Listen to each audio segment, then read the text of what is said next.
Hey, Cadaver Pups, it's Devin Shepherd here with David B. Jacobs and our special guest today, AJ from Destination 180 podcast. We're going to be talking about our favorite horror movie performances, top 3, hardest thing we've ever had to narrow down, I think, on this podcast so far. AJ, we're so excited to have you join us today. Hey y'all, I am so excited to be here. I was very happy when you guys reached out. I couldn't believe it. Anytime anybody reaches out to us, I'm like, you guys listen to us? Like, wow. Oh, thank you so much for coming on. We love your show. We love you both, and we're so excited to join forces on this one. Yeah, so we don't have Johnny here today, but she wishes us a good show, floating around in spirit. She's texting me now, so. Always there. Could you tell us a little bit about your podcast? Sure, of course. I think I started listening to horror podcasts about maybe 2019. I think was when I got into it. First, I was just a straight YouTube person, like putting things on YouTube, watching other people on YouTube. That was just me. And then I realized, like, well, I can't just walk around staring at a screen. I need something a little more accessible. So that's when the podcast came into play. And as I was listening to them, I would be having full conversations with the podcasters from my seat like this. And I was like, well, you know what? I feel like I can do this as well. I could provide a different perspective because there will be sometimes when it comes to people of color, some podcasts would be like, well, I don't understand why they did this, or why would they do this? And I was like, well, I mean, there's a reason that you don't get it because, it's not for you, but that's okay. And if we have more people in that wheelhouse that can provide that insight, or just, give little quirky jokes about a horror movie, about its bad CGI or something like that, there we go. Here I am. So with Final Destination being one of my top favorite franchises, it was a no-brainer. I used to work at a radio station, and one of the places that we would sponsor was called Latitude 360. And when I was coming up with the name, that kept sticking to my head. So I was like, oh, Destination 180, boom, there we go. Didn't want to do it by myself. Johnny is my friend that always goes out with me for Halloween. So I just assumed that she liked horror movies. I was like, Johnny, I don't want to do this by myself. Come do it with me. She's like, sure. She's such a good friend. I had no idea she wasn't even into horror movies. Like, she likes your slashers, like, your regulars, Freddy, Jason, Michael. Mm-hmm. Everything else she hadn't seen. And a lot of the things we were doing that very first month of the show, she would just, be sitting in our studio and she would just be quiet. Mm-hmm, mm-hmm. And that's when I realized, we talked about it. And she was like, well, it's not that I don't want to do it. I just hadn't seen a lot of these movies. So, I just don't want to say anything I don't know about. And that's when we decided to reformat the show to me introducing my friend to horror movies. And here we are taking each other on rides every week. Just either we're trash talking a movie or we're loving on it, or it might be both, knowing us, because we're shady. And that's how it goes. It's always so much fun. But you've been a horror fan your whole life. Yeah. I still, when I tell people the story, I'm like, just don't judge my mom, because I don't think like she meant it. Or I really don't think she think I was paying attention. I saw Halloween when I was 5. I just remember it was my mom and my older brother. My older brother is 19 years older than me. So I'm pretty sure they thought like I was going to go to sleep. I wasn't any good for the next week. I'm from Indiana. Michael's in Haddonfield. I'm like, that's next door. And then you could like all of the slashers, like Chucky. Well, he's not from Chicago, but he's the Lakeshore Strangler. Then you got Freddy. I'm like, why are all of y'all here in the Midwest? And then why are they all in the Midwest? Yes, I'm just like, what? Jason is in New Jersey and Chucky's originally from New Jersey, but everybody else, even like Sam Trick or Treat, they're in Ohio. I'm like, why are y'all all here? And why are y'all terrorizing me like this? But for some reason, I just started getting into it. They were more intriguing to me than regular movies. And I tell people this all the time as well. I don't know if you guys remember when Comcast had that super huge remote that had the demand button on the top. Oh, yeah. I used to sneak and go on demand and watch all the scary movies that they had for free. So that's how I kind of got myself into it. Yeah. I love that. That's kind of like going to the back of the video store but just on your remote, Yeah. finding those dark films that you can watch. And that was another thing. And I know a lot of people can relate to this. Like I said, my oldest brother he's my only brother, but he's 19 years older than me. Then the rest of my sisters were all born in the 80s and late 70s. So I was definitely in Family Video, in Blockbuster, just walking down the horror section, looking at the cover art and just like, wow, what is this movie about? There's a man in a Santa Claus suit with his arm hanging out the chimney. Wow, what's happening? Always the coolest covers. Yeah, and they always have the best covers. So I was just like, oh, what is this? What is this? And sometimes my sisters would buy them. They would think I was asleep. I wasn't. I'm trying to sneak and watch it too. And I would scare myself. I'm okay now, but in recovery still. Yeah, some things, yes. Some things, yes. I'm just like, oh no, we're not doing that again. Like Jumanji, that's not a horror movie, but to me, it's a horror movie. Nope, so feel you. Yeah, no, I'm not watching that ever again. Not even all the remakes. I don't care if Kevin Hart and The Rock is in it. It's a horror movie. I don't want to see it. No. I'm kind of jealous of your experience actually, because I actually got into horror a bit later in life when I was in the later years of college. And I'm so angry that I didn't get to watch all these horror movies while growing up, that I had to watch them later. I mean, but it's like a new discovery. Like Tom Savini says this. It's not that the movie is old, you just haven't seen it yet. We were saying before we started recording that narrowing down our top 3 performances in horror movies has to be one of the hardest things we've ever done. I think there are so many. Next time we have to go by decade, because there are way too many years and way too many films. But I'm so excited to hear what you guys have. I'm sure we're gonna go into like some really deep cuts here. AJ, I'm gonna let you start with your number 3. All right. Continuing on what you said, the Libra in me had a tough time choosing 3. My Libras out there, you know how it is when we have to choose.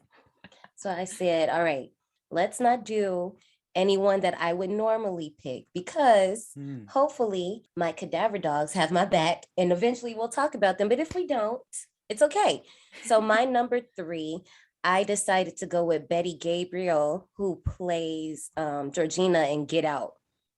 She has to play a white woman trapped inside a Black woman's body that still has herself in her body and is able to perfectly convey. Yes, like when you think about it, you're just like, oh yeah. Oh my God. Like you have to play like a few characters inside of yourself while also repressing yourself inside of yourself.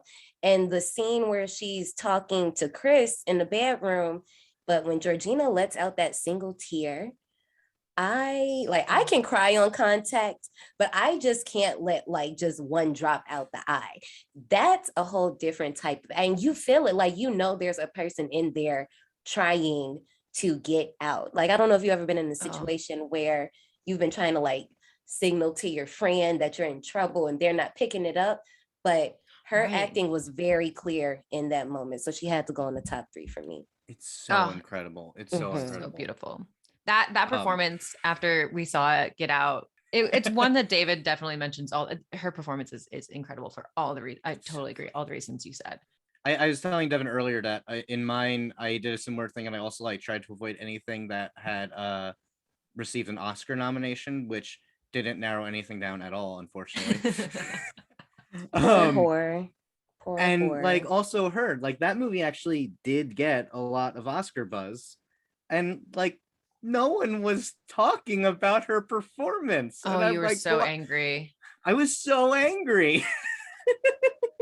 She really, I mean, she doesn't have that much in there, but what she does with the little that she has is so incredible. If they can nominate Anthony Hopkins for 5 minutes, they can nominate Betty. Right. No, it's I feel like it's a few other people. I feel like it's a few other people on this list we're gonna have the same conversation about, because I just the way you all do horror is disgusting. I don't like it. Also, fun fact, that no scene that you were referencing, in the script there was only one no. See? Love it. She added a bunch. I think during her audition she added a bunch more, and Jordan Peele was just like, okay, you're it. Yeah. See? David, what was your number 3? If it wasn't Betty, I had money on Betty for you. I did consider Betty. But I wound up going older school with all of my picks. My most recent one was 20 years ago. Number 3, I was torn in so many different directions. I'm always like my 1 and 2, I'm like this one. And then number 3, I'm like, there's so many I want to throw in there. Oh, wow. But ultimately, I had to go with Anthony Perkins in Psycho. Yeah. I agree. This was one of the first horror movies that I saw way back when in high school, and it's absolutely outstanding still. I know Hitchcock's kind of a terrible person, but Anthony Perkins is amazing, and he's so subtle. Like, when he needs to go over the top, he can, but every line is just so unassuming, so innocent. I fully did not expect him to actually be the villain the first time I watched the movie. Right. I was actually taken off guard by the twist. I knew the twist originally, actually watched the movie because I never seen the movie. I just, a lot of people, it's a lot of movies, you just know what happens. Like Carrie, yeah, we know what happens, my poor girl. But when it came to Psycho, knew the twist, saw the movie for the first time during quarantine. My boyfriend and I sat there, mouths on the ground, because same thing. Like I said, I knew what was going on, but I was watching and I'm like, well, how did we get here? Because I'm not seeing the connection right now. Like, are we sure this is him? In the very last scene, when he's just sitting there wrapped in his little blanket and he just looks up over his eyebrows. Oh, man. Oh, my gosh. It's so awesome. Outstanding. Talk about the range of like subtleness to like, I don't want to say over the top, but like dramatization, like they go there in that film and he can play all the range. But to David's point, even when he is going up and over the top, it's not too much. You know how some people can just really overdo it. His is literally in that sweet spot. Like I know I haven't seen the remake. I don't plan on watching it. Sorry, Vince Vaughn. You've done better in other things. But that's the difference when it does come to things, not to change the subject, but when things are getting remade, we don't want them to be carbon copies, but still figure out what made your character, tick. What were the nuances that they really brought to the character? If you're just going to read the lines and just think, oh, I'm supposed to be a quote unquote crazy person, let me do this. That's not going to cut it. So that's where Anthony Perkins set himself apart. Just for that character in general, like that's not gonna, I don't think anybody's gonna be able to recreate what he did. Right, totally. And I love that thing that you said about, quote unquote crazy, because you really have to get to the heart of like, what do they believe? What is their reality? And his chosen reality for that character is oddly relatable. Like the audience, you have to choose something that is like out of the realm of reality currently, but one that is like accessible to everyone. I agree. Devin, what was your number 3? Okay, my number 3, I'm going to say this one now. I'm pretty sure it's already on David, so I'm curious. I had to go back really, really far to Whatever Happened to Baby Jane and go with Bette Davis. Oh, is that your number 1? No. Okay, good. Good. Okay, good. Because I was like, David's going to choose this one. It's just that movie has stuck with me as like, it's her performance that makes that movie a horror film. AJ, have you seen it? Yes.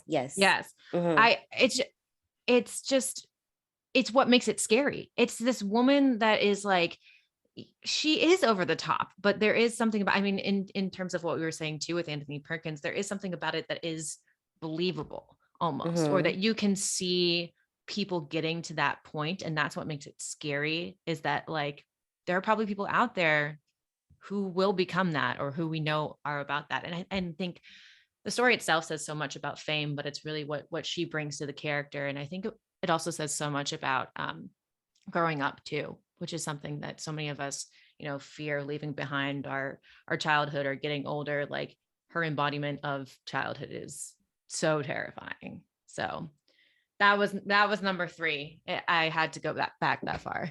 On top of that, I think the look of her character in the movie overall also adds to that unsettling factor.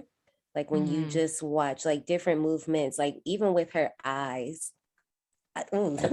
Yeah, I agree with you, because it's like now I'm seeing her in my head now, and I'm just like, oh yeah, no, let's wipe it. Right? It stays with you, right? Yeah, like no, wait a minute, never mind. Let's not go down that route. I'm good. Good job. It's such a great. I watched that one for the first time over quarantine, and I was like, this movie is fucking beautiful and amazing. And I went in, I was like, it's so long, and I get to the end, I didn't notice that it was that long. It flies by. She's fantastic in that movie. Oh my god. Thank you for bringing that one in, Devin. Of course, always. Moving on to number 2, AJ, who did you have as your second spot? All of my picks are pretty recent, except for one. They might be still pretty recent, but maybe a longer career than the others. But number 2, I have Essie Davis from The Babadook, who plays the mom. Ooh. Yes. And that's why I was trying to think really outside the box of people who I feel like don't get talked about. My number 1 might not be in that category. But as far as number 2, Essie Davis, when I first watched The Babadook, I watched that when it first, did it come out on Netflix? Yeah. That's why I was like, I feel, it went straight to Netflix. I don't think it had like a theater moment, but I saw it in theaters. That's why I was like, maybe a festival. I'm not sure. Like, I stand to be corrected, but I know I saw it on Netflix when it first dropped. And a lot of people talk about Sam, how annoying he is. I just want to defend Sam. He's not annoying. He's just really good at playing an annoying kid, which is what you found annoying. But as far as Essie, being a mom in a horror film goes so many ways. You can either be the mom that something happens to them. You could be the mom that's trying to figure it all out. You could be the absent mom. There are so many layers to moms in horror movies. And I feel like with Essie Davis, if anyone hasn't seen this Babadook, I would, suggest, just moving ahead. Sorry about it. But her character having to go through losing her husband on her way to the hospital to give birth to her son, now has a constant reminder and is trying to figure out how to not really resent this kid the entire time, and just gets to a tipping point where she almost chicken chokes him and kills him. It's a lot. And you literally see the transformation, not a transformation just like with the costume and the makeup, but she makes it even more using her face. Like I can visibly see that all this energy, the Babadook has just stole everything from her. And I think her performance needs to be talked about, because if I'm not mistaken, I think that was her first big role. I think she had been in other things with the director, but I think this was like her actual like first feature length, if I'm not mistaken. And again, stand to be corrected. I think in terms of just like US popularity, maybe. Yeah. But I agree that what she brings to that performance really makes you empathize so much with that character. And it could be something tricky that, I'm curious too, if it wasn't a female director, how that would have gone down. But there is so much emotion there. It brings this overall sadness to the horror. I'm hoping to see her in more things. I don't know, like, how some people, they're like, yeah, one and done, I'm good. I want to see her in more, because the things that she was able to pull out of herself from the Babadook, and it doesn't have to be anything on that line. I would want her to I would want to see her do something else to see if, what the range is, what more can we do? But if she wants to do another Babadook type, or even a Babadook 2, I don't know where we're going to go with the story, but, but yeah, I'm in for it. I'm down for it. We'll be there for it. Yeah. I'm here. Please. Essie, let's go. What was your number 2, David? So my number 2, this is the one that some people might get a little controversial about, because not everyone thinks of it as a horror movie, but it is. I will absolutely say that this is a horror movie, and that is Naomi Watts in Mulholland Drive. Oh, okay. Pulled it out. Out of all the horror movies Naomi Watts was in, why did you choose Mulholland Drive? In some ways, it's a little bit more obvious, I feel like, than a lot of other performances, and that it literally like comments on performing within the movie. Have you seen it, by the way, AJ? I haven't seen that one yet, but I'm really good at forgetting things that happen. So proceed. It's also such a strange movie that whenever you think you understand what's going on, you don't.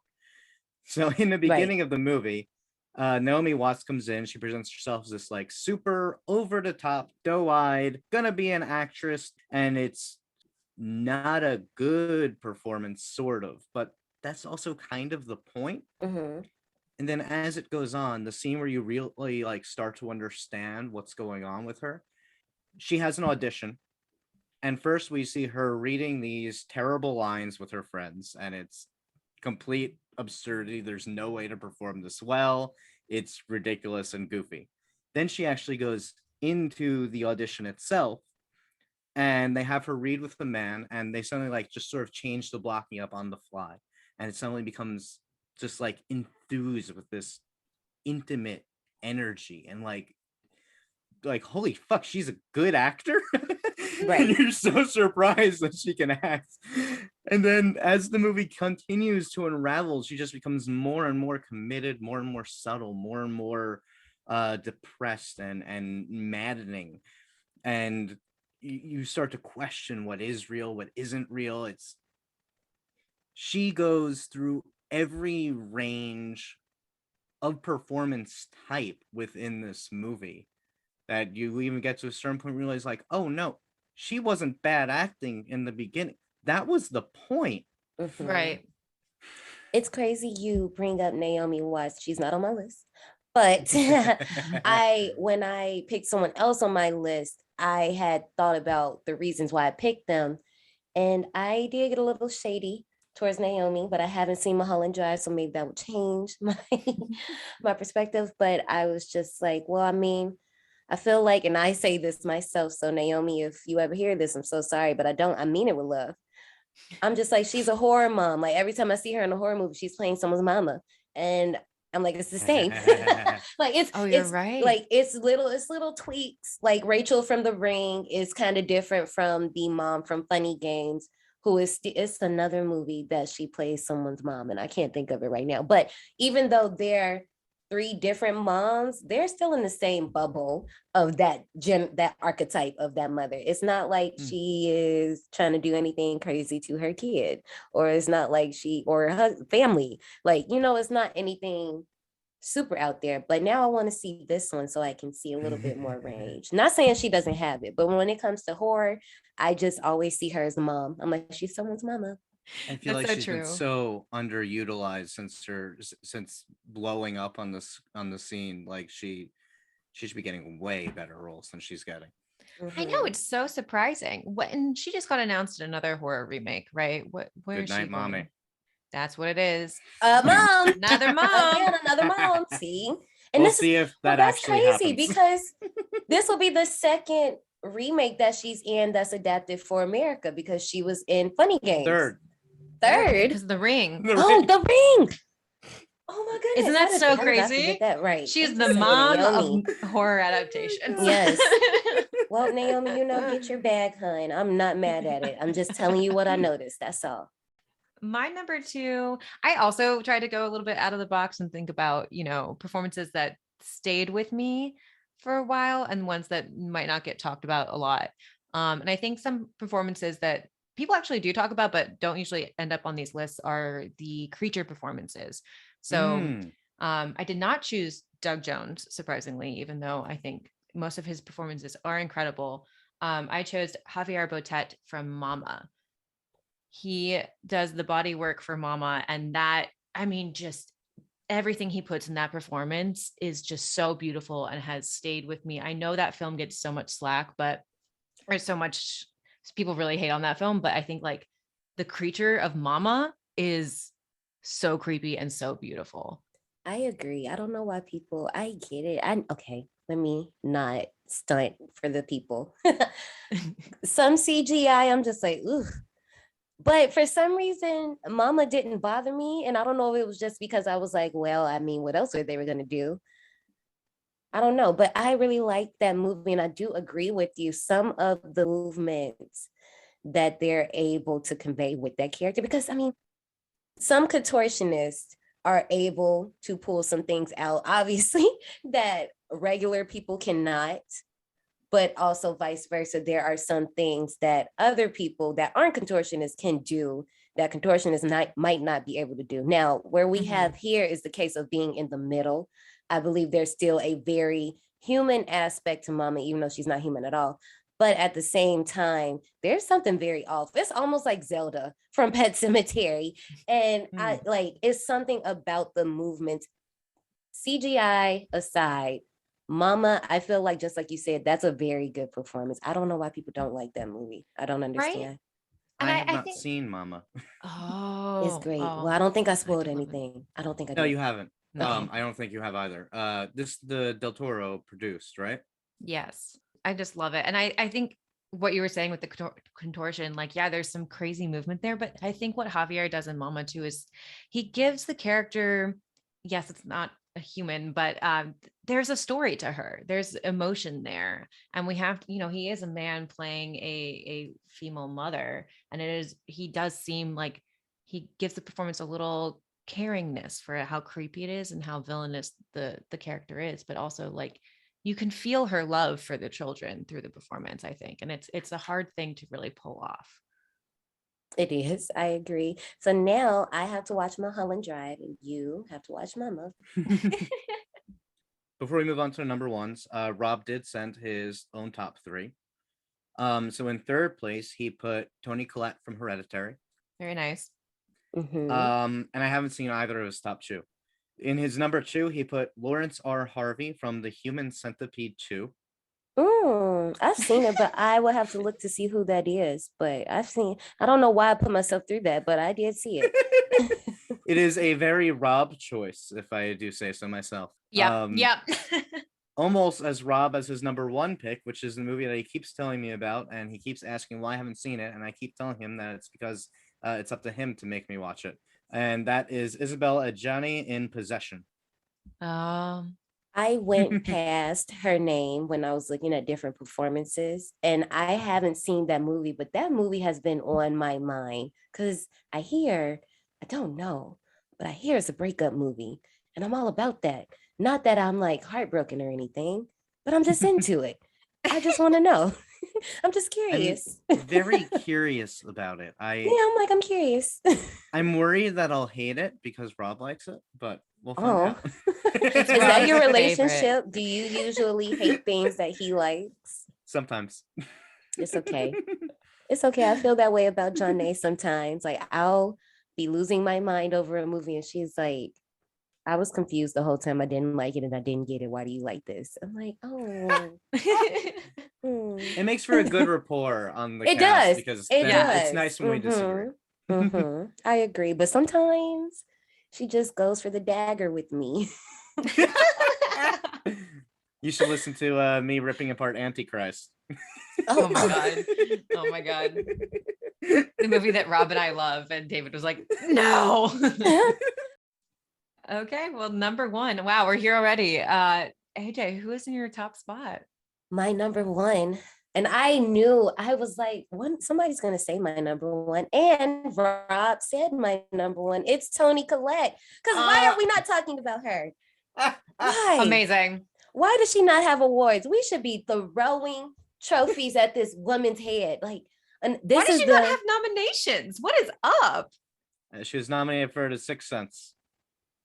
Oh, really? Oh, wow. Hey, that's a horror movie. Another horror Oscar nom. And see, and that's when earlier when we spoke about Naomi Watts, the shade I was throwing at Naomi wasn't meant for Toni, but that was the criticism. Because in The Ring, in Krampus, in Hereditary, Toni's playing 3 different moms in each movie. Right. Like in The Ring, not The Ring. Oh, thank you. Not The Ring. In The Sixth Sense. Thank you. Yep. So in The Sixth Sense, that's one type of mom. Then in Krampus, you have very Martha Stewart mom. That's just, she probably didn't have money growing up, but now her and her husband, they're living in a suburb. They have a little cute kids and all of that. And this is that. And then in Hereditary. Oh, wow. It's a lot. And I know a lot of people, they don't feel Ari Aster, but I'm like, what we're not going to do is act like Toni didn't do her thing. That scene at the dinner table alone, that could have been the short film and I would give her the award still. Like just throughout that entire movie, I don't know what Ari Aster does to these women that he has them screaming like that.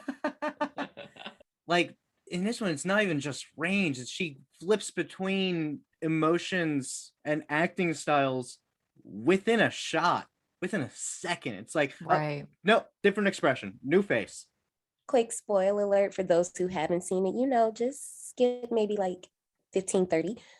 So the scene when Gabriel burns and Payman little Tinkerbell light just comes past her face and she's screaming and then just drops it.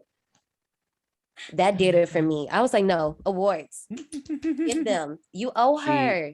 Should have won that Oscar, was not even nominated. I Same don't with the year after her understand. was Lupita Nyong'o should have won and wasn't even nominated. I It keeps agree. happening. I will forever sing Tony's praises anytime I see her when she was in Knives Out. And Oh yeah.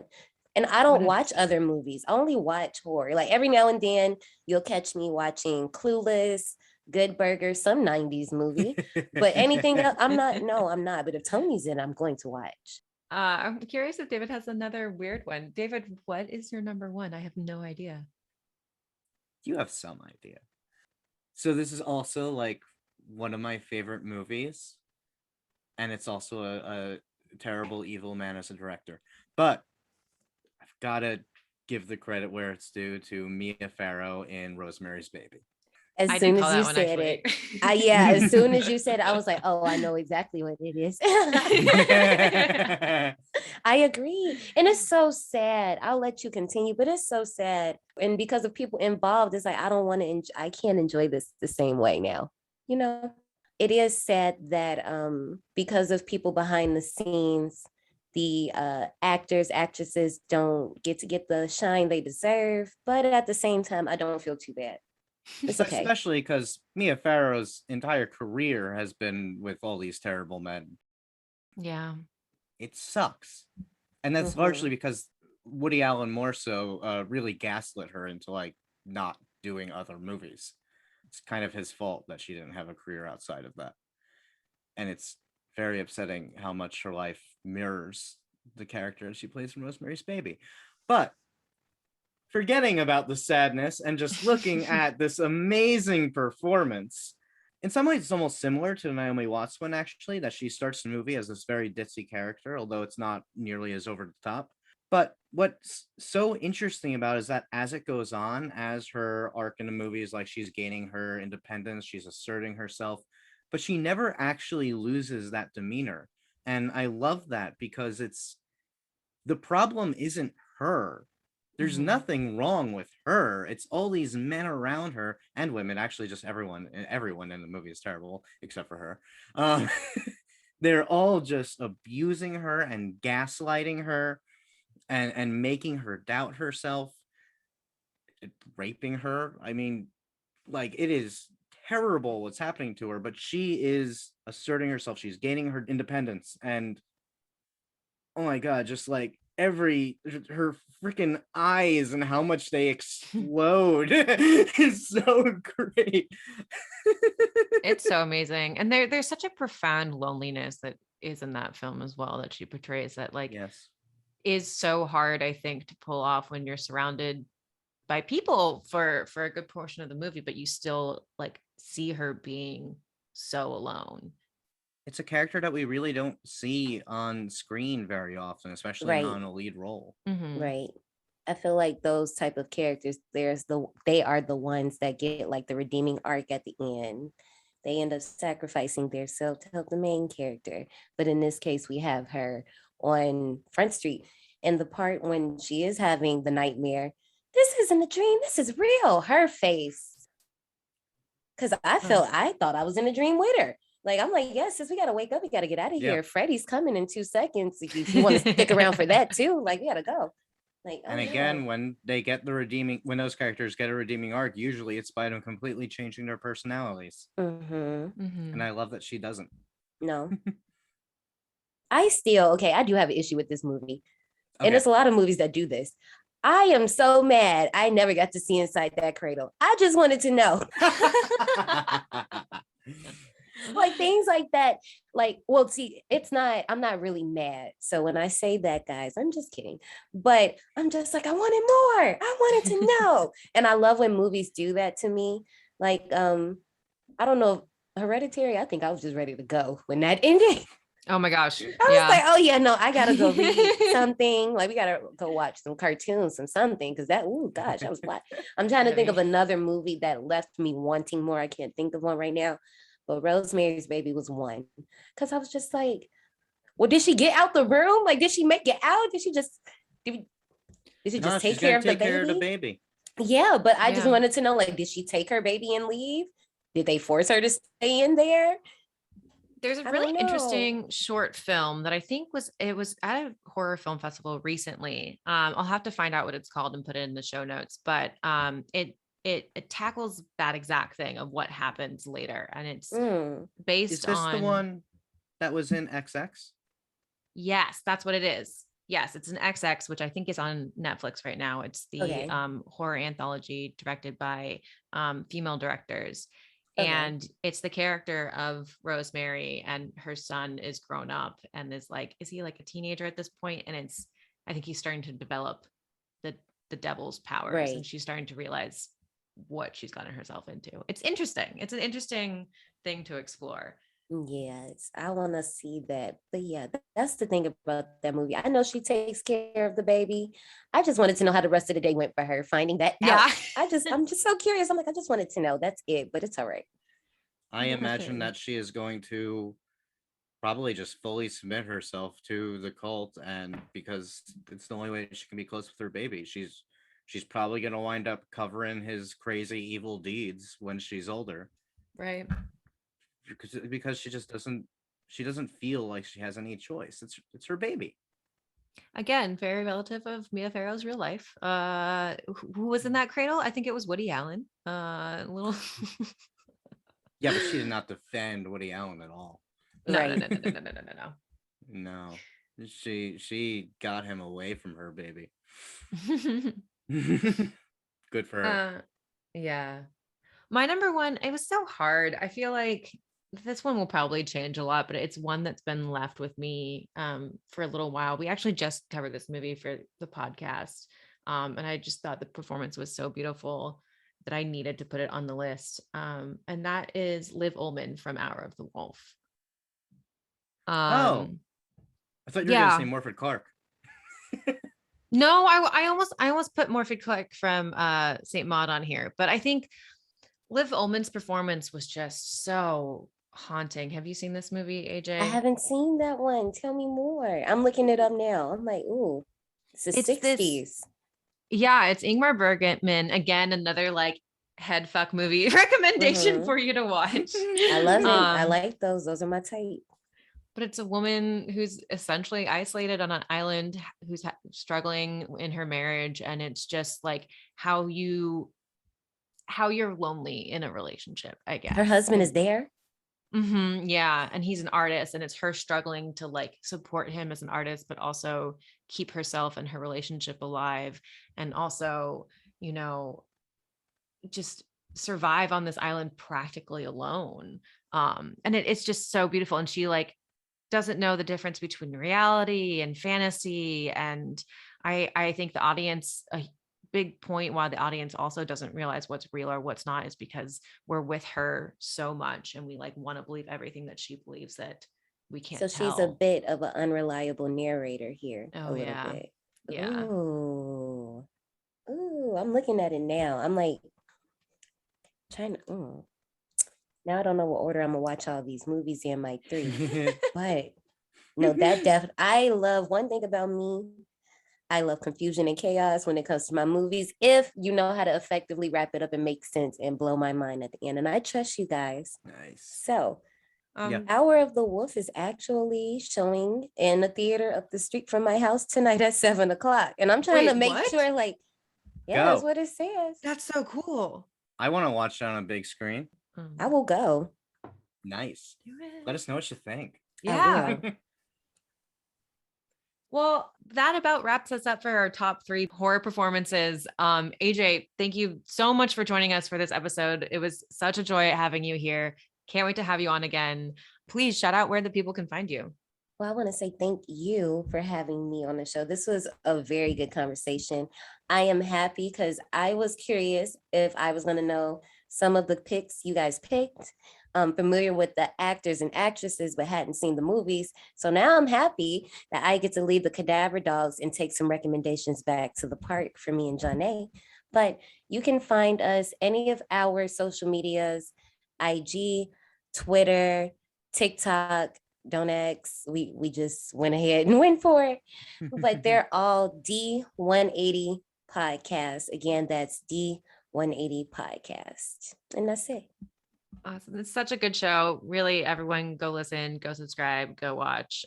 You guys do amazing, amazing takes on all these horror films. Thank you. Thank you. Let me tell you something. It's really rough. Because sometimes we're just like, can we say that? Were we mean?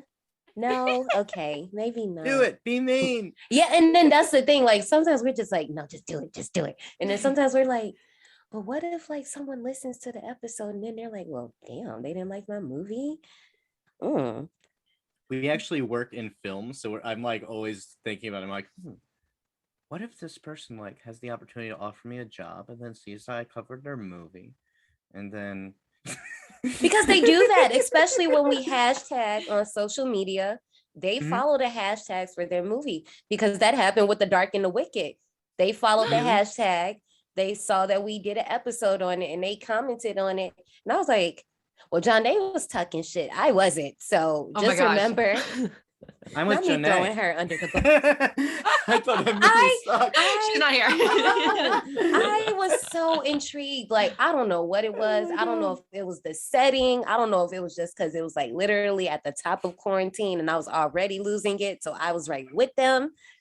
I don't know. That movie got me. I was just glued to the screen for that one. I loved it. Man. And this is how Janae does me. This is exactly how Janae does me. I'll be like, yeah. She's like, judging. Well, if you're a filmmaker whose film we have covered on the podcast and you have opinions about our opinions, or if you have a different top 3 best horror performance, did we miss any? Who are honorable mentions? Who did we miss? Who is on your top? Please hit us up at Cadaver Dogs Pod on Instagram and Twitter. And until next time, see you, pups.